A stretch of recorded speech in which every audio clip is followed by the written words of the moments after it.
All right, well, we are talking all things AEW Dynamite, which airs Wednesdays at 7 here on TBS in the Twin Cities. Tony, tell us all about it. Well, every Wednesday night, you get to see the best wrestling, the best wrestlers, the best matches. We have the biggest commentators, JR, Jim Ross, Tony Schiavone, and Excalibur call the action every Wednesday night.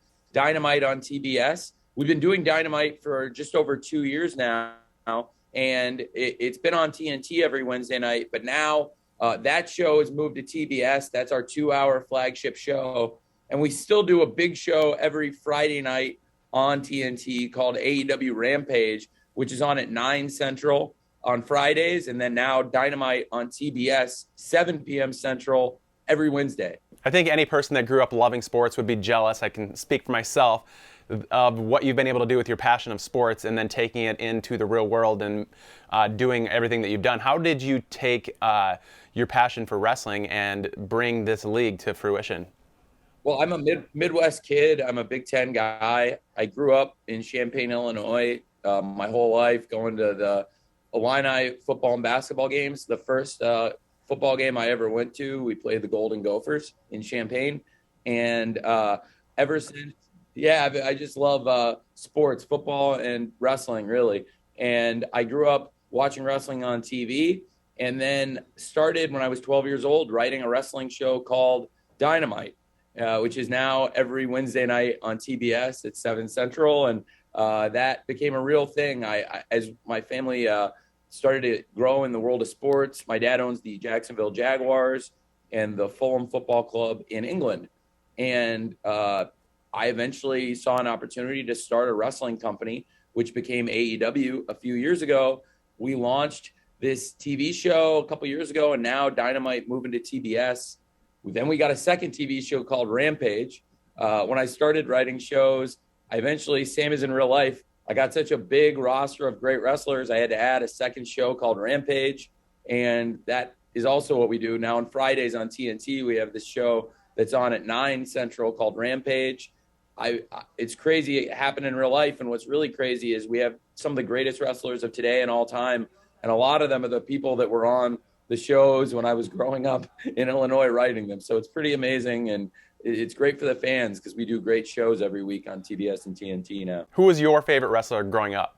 I would have to say it would either be Sting, who is in AEW now, or the Macho Man Randy Savage. I know that you said that growing up, one of your idols was Vince McMahon, and obviously had a huge impact on you based on what you've been able to accomplish. Vince has put himself in the ring as a wrestler during his time at WWE. Would you ever put yourself in the ring as a wrestler? And if you were to wrestle Vince McMahon, who would win? I have no plans to get in the ring and wrestle, so I don't know if a match would ever happen. Today, he's still a very physically imposing guy, so it would be an interesting situation, but probably not one that'll ever actually happen because I don't really want to get in the ring and wrestle. And I don't do anything like that on the shows. I primarily book the matches, make the matchups and keep the show running backstage, producing the show and with the director, but I love wrestling so much. I wouldn't want to sully the good name of it by getting in the ring myself. And I believe that your league has the youngest audience in the wrestling community. Tell me about the roster and the talent that you put together to kind of put that to make that happen, and where do you see the talent of your roster within your wrestling league going in the future? Well, we started with a great roster. There were a lot of young wrestlers who were on the up and coming. Hangman Page, who's now the AEW World Champion, defending the. It's so many great wrestlers that nobody at the time really believed you could start up a second national wrestling promotion and be competitive. But we were able to, and Chris Jericho was a huge part of it at the beginning. A lot of people who'd made their names in Japan, Kenny Omega, the Young Bucks. And as we went on, we added more and more big wrestling stars who'd been on TV all over the world, like Sting, Matt Hardy, and now CM Punk, Bryan Danielson, Adam Cole. We've built a great roster of wrestlers, great women's wrestlers. Started with a great roster there of international performers, and now really a lot of the big free agents have come in. So we have this great roster and some household names. Like I said, Sting is still one of the best pro wrestlers in the world after all these years, and to have Sting on our show, it's just amazing. You mentioned Chris Jericho, who was recently named the GOAT, but Ric Flair wasn't very happy about that. In your mind, earlier in the interview, you mentioned your favorite wrestler, but in your mind, who would you say is the greatest of all time? Stone Cold Steve Austin or Sting. In addition to putting together a professional wrestling league, you were also the co-owner of the Jacksonville Jaguars. We talked about that a little bit earlier. Tell us about where you guys are at this point. I mean, you guys had Urban Meyer, a lot of hopes there. Unfortunately, it didn't work out. He was one and done. You guys fired him. But you also have Trevor Lawrence, #1 draft pick overall, quarterback. So some things to look forward to. Tell us about where the franchise is right now and where do you guys go from here? Well, I think we have the best young quarterback in football, Trevor Lawrence. He's really grown and matured throughout the year. And right now we're interviewing coaches. I think it's public record. We've interviewed some great coaches, some people with Super Bowl rings and some people doing great things right now.